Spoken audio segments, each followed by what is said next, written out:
Hey guys, I've got a treat for you today. I will be interviewing or asking some questions of Will Crum, our new discipleship and family pastor, who will be here in just a couple of days this Sunday. He'll be on campus and will be his first time to be among us in this capacity. But I hope it's enlightening to you. I felt like that maybe some of you had not had the opportunity to get to know Will yet, and I hope that this discussion that we have will help you do that. Let me just say, as I close this introduction, this will be my last video with you guys. For those of you who are members at Immanuel and maybe are not aware that I've done a short training video or informational video every week since I've been in this capacity as consultant and then small groups pastor. But today will be the last video that I do because Will be doing his thing and I'll be phasing out, and we'll be going through a transition period right away. And let me just say, even though Zany and I will still be here at Immanuel, and we look forward to serving and helping in any way we can, it's been a joy and a pleasure and truly a blessing to have served you guys for this year and a half, almost 2 years now. And it's a blessing that I thank God for. But thank you guys for who you are. And I just give Will, when he gets here, the 100% that you've given to me and that you give to your classes every week. And just thank you for being who you are. Well, Will Crum, welcome. We are so excited to have you on the way to Immanuel. And and your family, and I know you guys are going through a lot of that stuff right now of getting your house ready to sell and kids wrapping up school and so forth. So how is that going at this point? Well, it's exciting and it's busy. Currently, we have our house is just getting ready to be on the market, so we've had roofers and painters and movers and all those fun things at our house, and hopefully in the next day or two, the movers will be here and grabbing our stuff and coming up to Tennessee. Well, we're so excited about having you guys here. Looking forward to you physically being here. Now, if I'm not mistaken, that is this Friday, December the 10th, that you're supposed to arrive with some of the furniture and such. That's right. Lord willing, I will be there. Unfortunately, our furniture won't be there quite yet. It's going to take a little while longer, but I will be there. And we'll start moving the whole moving process, at least on the Tennessee side, on the 10th. So I'll be in our home and getting it ready for the kids to get there by Christmas. And then on the 12th, this coming Sunday, you'll be here on campus. I will be on campus, and I cannot wait. I'm anxious and excited to be there and to start joining you guys weekly. For worship and for Sunday school and all the other activities going on campus. We're really excited about it. Well, it's going to be a great day for Immanuel, and you are going to just fall in love with Lebanon. Obviously, Tennessee, you'll become a Vol fan quickly. Except for one Sunday a year when we play. I got you. Yeah. Well, listen, to kind of help our folks, some people have met you and some have not, but in order to help everybody kind of get to know you a little bit better, tell us a little bit about yourself, maybe your childhood years as a teenager, early adulthood. Yeah. Well, that's a big question. as a child, my parents, my dad was an airline pilot, and my mom was a stay-at-home mom, and I spent a lot of great quality time with my mother. My father, just being an airline pilot, was gone a lot, which created a lot of complications in our home. But one thing about me that has shaped me through all that is sports. My mom was an Olympic swimmer. My father played baseball at Oklahoma in college. And so sports was kind of central to me and my twin sister's life. She was on the Olympic skating path. She skated with many of the Olympians and had to make a choice at 16 whether she wanted to pursue the Olympics or to have a normal life. And so she chose the normal life. Me, as a child, I excelled in sports. I was a multi-sport star in high school, and baseball was my primary, and loved baseball. And what is unique about baseball is that I believe that the Lord used it to draw me to Him. And so as a 13-year-old, I went and played on a select team in Dallas on the early side of the select sports. And we traveled across the lower United States, the southern United States, playing baseball. But went to a Christian high school to play for my summer coach. And he utilized that to share the gospel with his players. And so as a 14-year-old, almost 15, I accepted Jesus as my personal Lord and Savior. My family didn't go to church. My dad actually left 2 weeks after I accepted Christ and moved out and did his own thing. And so my mother was kind of left to fend for herself with my twin sister and my older sister, and just try to figure out how to do life. Well, church wasn't part of that, but I was a new believer being poured into by a Bible study teacher and some other coaches. And at the age of 16, drove myself to church the first week I had a car. We got plugged in to church. It was actually Kyle Wall, who was the youth pastor. It was his first week, and it was my first week, and it was a match made in heaven. I was looking for a man to mentor me because my father was not in the picture, and I showed up in his office every single day, and he put up with me. And I'm forever grateful for him. We're still in contact. I still consider him a mentor and somebody I love, and he's actually in Knoxville, which is awesome because we're going to be close, and he'll be seeing a lot of me as well. I'm going to show up on his doorstep, and he's just going to have to deal with it.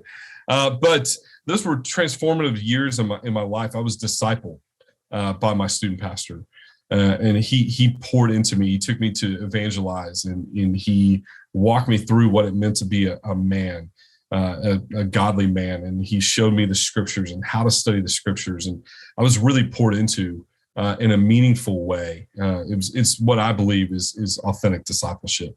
And so that was transformative for me. I got to play 1 year of college baseball before my shoulder gave out. And it was an interesting year of my life, but ultimately ended up at Texas A&M, Gig'em, where I was poured into by my now brother-in-law, and he loved me and showed me just neat ways to study the scriptures and challenged me to think biblically and theologically. And ultimately was from A&M, was called out to the ministry, and started seminary right after school, and was working at Prestonwood Baptist Church in Dallas, Texas. And so fast forward 13, 14 years, here I am, leaving student ministry and working with families in student ministry, now working in discipleship and family. So it's an exciting time for us, and that's kind of how we got here. And that's a little bit of who I am. Well, that's all very interesting. I was not aware of that. It's good to know. And we're glad that your here is about to be in Lebanon at Immanuel. Now, based on what you were saying about sports, I'm sure that sports is still a part of your hobby palette. What is your unwind? That's a great question. It's changed a few times in the last few years, but that's due to I'm a little bit older than I used to be. I love one of my big passions is self-defense and Krav Maga, and so I don't do that as much right now, but I'm looking forward to getting back into it. But self-defense and Krav Maga is the Israeli self-defense form. It's really neat. They teach all their soldiers that. The other thing is I love CrossFit, and unfortunately I haven't been able to do that. I got hurt. The CrossFit tends to be kind of hard on the body, and so I developed some arthritis and haven't been able to do that. So the big thing right now for me is my family. I love reading. If you can't tell behind me, that's a portion of my books. I read a ton, but love spending time with my wife and my kids and just supporting them. And that's kind of where I am right now.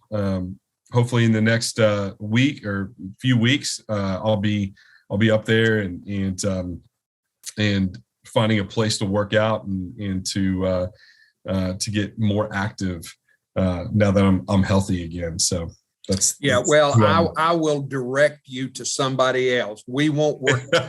I assure you. But well, I know Jeff is a world-class wrestler, even for his age. Yeah. So I'm looking forward to. I will never mess with him, but look forward to getting some tips and techniques from him. So, well, if you do, please sell tickets. No, it won't. I know my limitations, so I like to win. Yeah, I hear you. Well, as we kind of shift a little bit and look more into the ministry area, what are your passions in ministry, and how has God equipped you with gifts for that? Yeah, great question. I believe just as far as giftings, I believe that God has given me the gift of teaching. It's something I'm very passionate about and love. I love teaching the Word of God. And I'm also I'm a shepherd. My wife will tell you that's one of my strongest gifts is just shepherding people, and that's two of my favorite things. And so both those are gifts of mine and probably strengths. I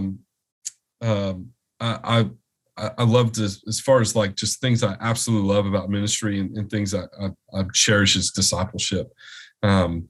It's the heartbeat of my ministry is to do small group discipleship and to help people understand what it means to follow Jesus better.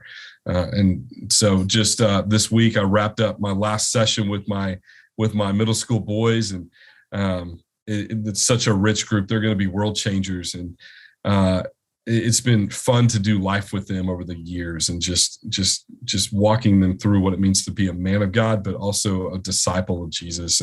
And so those are the things that really just make me when I wake up in the morning, that's what gets me excited. And so the other thing is families. I built my student ministry around the families and equipping families. And so with all of those things are really just my heartbeat. I want to teach, I want to shepherd, I want to disciple, and I want to equip families. And that's every single day I wake up and I'm ready to go just because of those things. Well, you mentioned discipleship, obviously a part of your title here at Immanuel. Unfortunately, for most Southern Baptists, when you use the word discipleship, their mind automatically goes to a program. Discipleship training. In fact, some of us going back to a training union, and it's that program has had a number of names for years. Why has the term discipleship become such a buzzword in the last few years? Well, I think it's become a buzzword because we've recognized that we aren't doing it. Mm-hmm. And we've if you just look at the trajectory of the church in America, we've lost one generation, maybe two. We're on the cusp of maybe a third. And I believe it's because we've failed to disciple. We've relied on pastors and missionaries to do the work of the gospel. And we've just been comfortable just going to sit in a chair in a Sunday school room and sit in the pew on Sunday morning and then leaving and not being changed. Discipleship is not about showing up on Sunday to your Sunday school program or a church service. Discipleship is about becoming a follower of Jesus. And that means some hard things. It means that you have to change your life. It means that you have to be intentional to practice the spiritual disciplines. And so it has become a buzzword because we don't really know what it is. And so it's easy to call everything discipleship. The thing that I love about Pastor Jeff is he wants to have he wants a definition, and he believes in discipleship. And so we get to come in and build that program and to build upon the things that the legacy at Immanuel. And so discipleship, it is a buzzword, but it is a real thing. I mean, Jesus commanded us to go make disciples. Well, first you got to be a disciple to make a disciple. Right. And so what are the other components of discipleship? Well, in Matthew 4:19, Jesus says, "Come and follow me, and I will make you fishers of men." So the first thing is you have to follow. So become a disciple. Following is an active, it's part of the active will. You are making a conscious decision to follow Jesus. The next thing is that you are changed by Jesus. And he says, "I will make you fishers of men." So that means that you have to practice something. You have to learn something. You have to be invested in, and in Jesus' case, he invested in his disciples, the men that he chose to follow him. And then thirdly, that you have to live life on mission. I think this is where we failed the biggest, is where we say it's easy to have knowledge transfer, but it's hard to actually apply it to your life and to live life on mission for Jesus. That means that you have to live out what you tell people you are. It means that you have to share the gospel. It means that you are responsible to make disciples of other people. So I don't care if you are a new believer or a seasoned believer, you have a role in discipleship. And if you think that just sitting in a pew or sitting in a Sunday school room means that you're a disciple, that's not Jesus's definition. There has to be an active participation. You are part of the process. So you either are to be being discipled by somebody, or you should be discipling somebody else. And let me just tell you, the next generation needs you. As adults, they need you. They need you to invest in their parents. They need you to invest maybe in their grandparents. They need you to invest in them. I will tell you, the older generations have a very powerful impact on the on the students and the children. A matter of fact, they're traditionally my most effective leaders, not college students, not middle-aged men and women, but my senior adults, because students tend to listen to them because they want their wisdom, they want their experience. And so everybody has a role in discipleship. They are somewhere on the discipleship spectrum. And so while it's a buzzword, it needs a hard definition. I think Jesus gives that to us, and it's just follow, be changed, and live life on mission is simply just from Matthew 4:19. Fantastic, man. And I agree with everything that you've said. I think you are spot on. Kind of moving along that path, are there some specific discipleship things that you can see us doing here at Immanuel in days ahead? Or is that something that you're going to have to wait a little bit to know who we are better? That's a great question. Well, first off, let me just say the fact that we have a Sunday school program is incredibly important. I fear that we've moved away from Sunday school at the detriment of spiritual growth for many people. I believe the Sunday school programs is a vital part of discipleship. And so when we move into home groups, you have much less percentage of participation than you do with a traditional Sunday school. I mean, people only have so much time to give to a church every week. So you really have maybe 2, possibly 3 time slots to give that families will give you. So to be able to piggyback off a normal church service is key. So that's foundational, and that won't go away. I can't see that ever going away at Immanuel. As far as the rest, it's going to be really, I'm going to have to work with Jeff and his vision, and also just get get the lay of the land before I can really create a vision and a strategy for discipleship. But from what I can tell, and just talking with you, Dwight, and then just talking with Pastor Jeff, is I see that the foundation is there and it's strong, and that excites me. And so, really, in the weeks and months ahead, it's just going to be me exploring Immanuel and the surrounding area, and just getting the lay of the land for where to go. And I think that the best thing, though, is that the foundation is rich, and it's not something you have to tear down and rebuild. It's there. Yeah. So it's going to be fun to work and to build upon the legacy that's already established.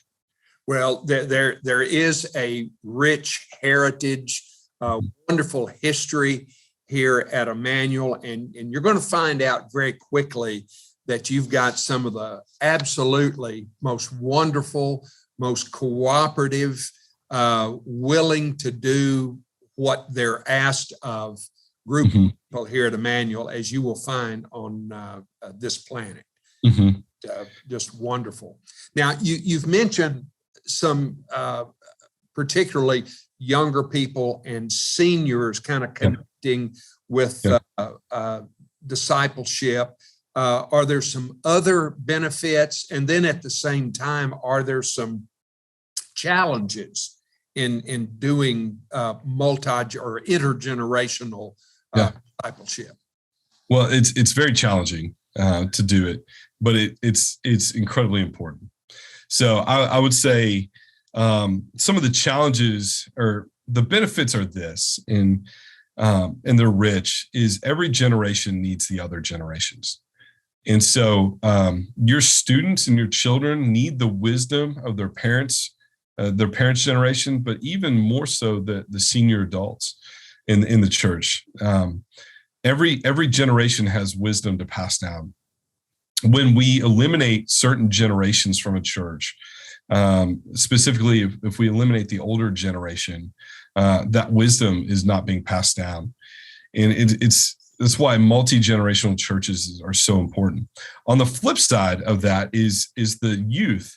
The youth are needed in a church. So the youth, the 18 and under, 21 and under, 24 and under. And the reason why is they provide vigor and vitality. They are going to keep you on your toes. They're going to ask really good, hard questions.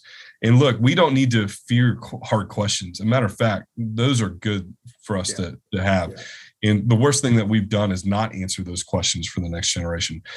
But they will ask the question. So it's going to keep you on your toes. But also, they are passionate. Generation Z, so those in high school and early college down to middle school, man, they are service oriented. They want to live life on mission.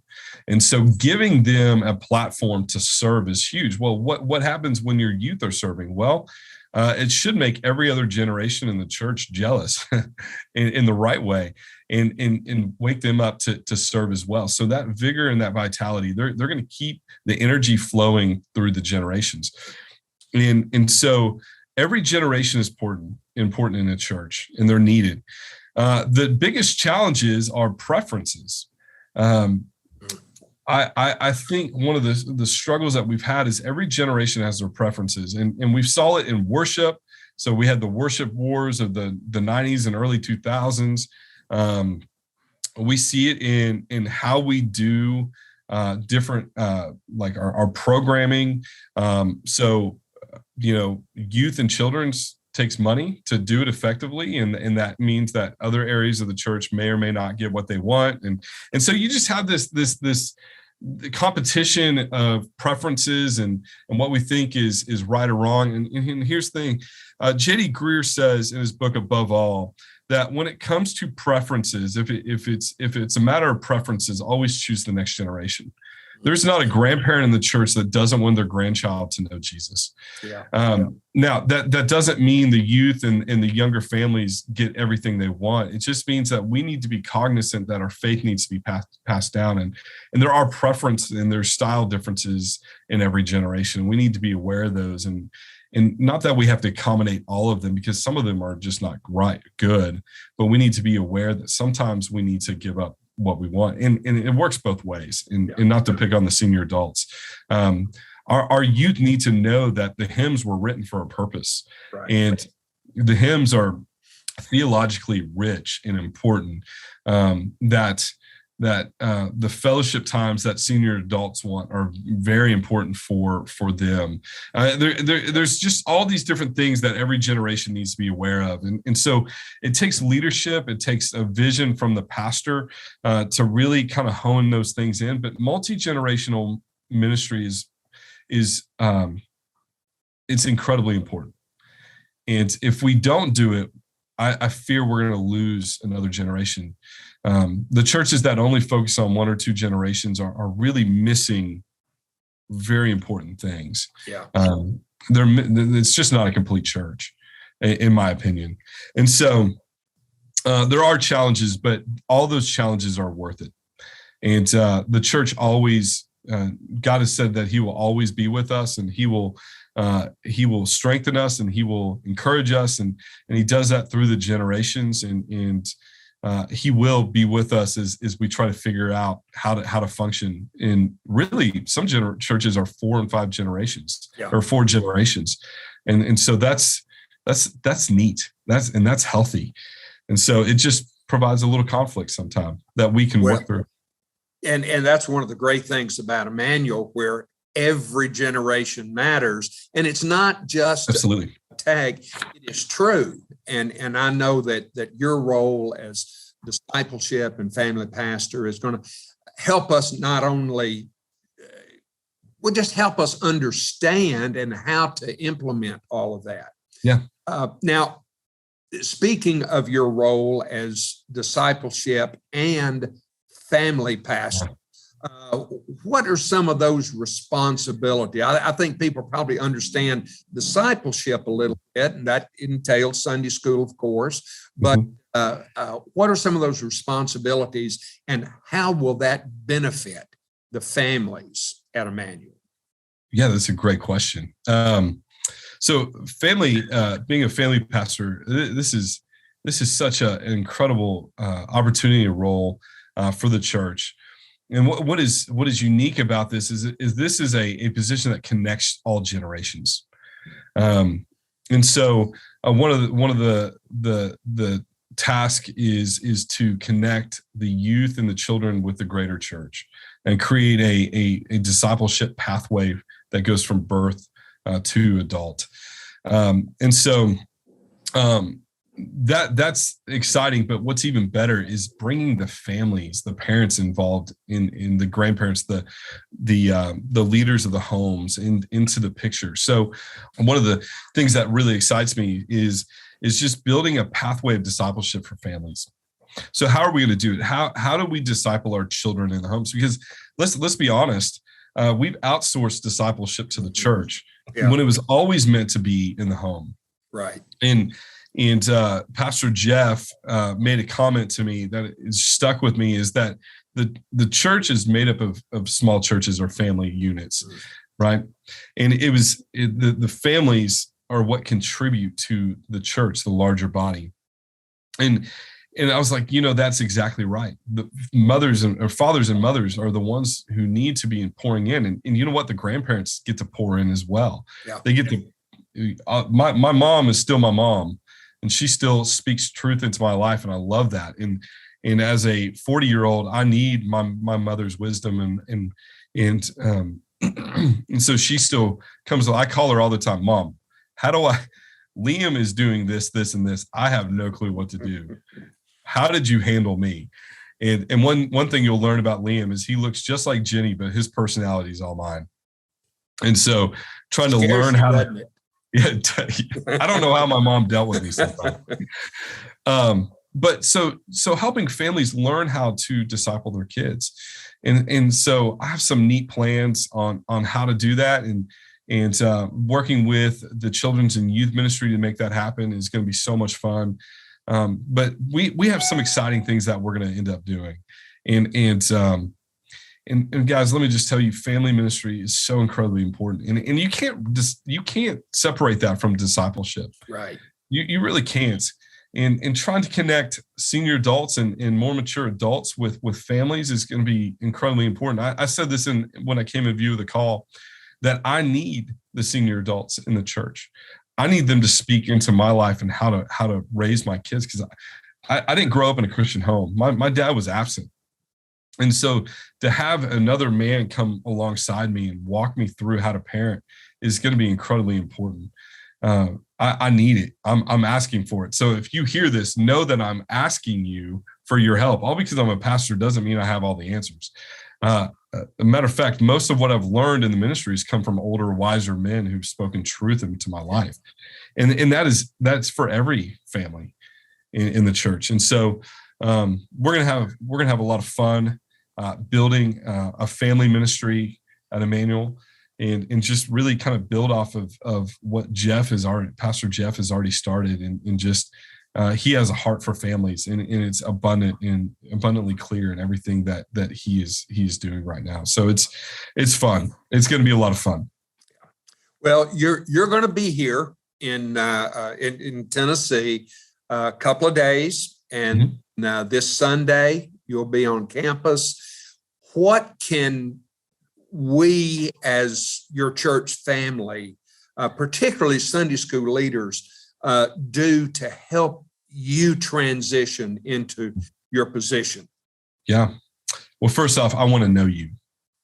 I not just as your pastor, but I want to know you as a person, and I want to serve you. And so just the first thing is, be sure to introduce yourself to me over and over and over again. I remember faces and stories before I do names. So just constantly introduce yourself to me. I'll eventually memorize who you are, but I want to know you and your family. And so just please make sure you don't be embarrassed to come introduce yourself to me. Don't feel like you're putting me out. Like I want to know you.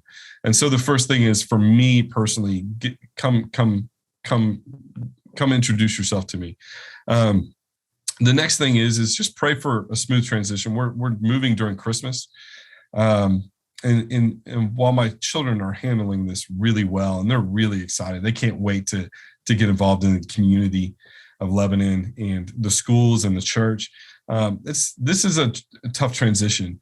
And so Liam he's excited, but he's going to miss his student ministry, his friends.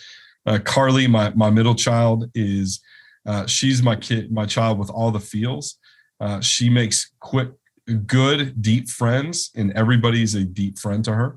And Olivia, my youngest, she's probably struggling with this the most. She was the one I wasn't worried about, but I think I should have been. She likes everything the way it is. She doesn't like change. And so she's really struggling with change. And so pray for my children, pray for my wife.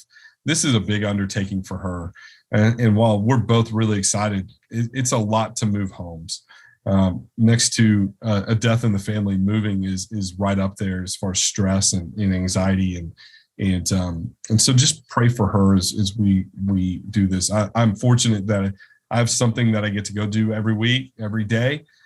She gets to look at the home. And so it's a lot of stress for her. So just be praying for her.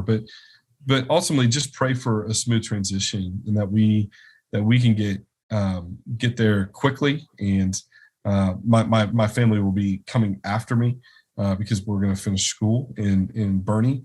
But just pray for the smooth transition, and then that we can find especially my kids can find quick friends, good friends, deep friends, and that for my wife as well. Yeah. So, and I know part of that is the sale of your house, and in the right time, finding the right house here.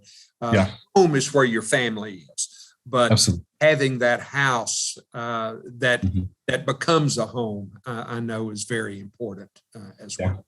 We've been very fortunate to find a rental that we'll be in for 60 months or so.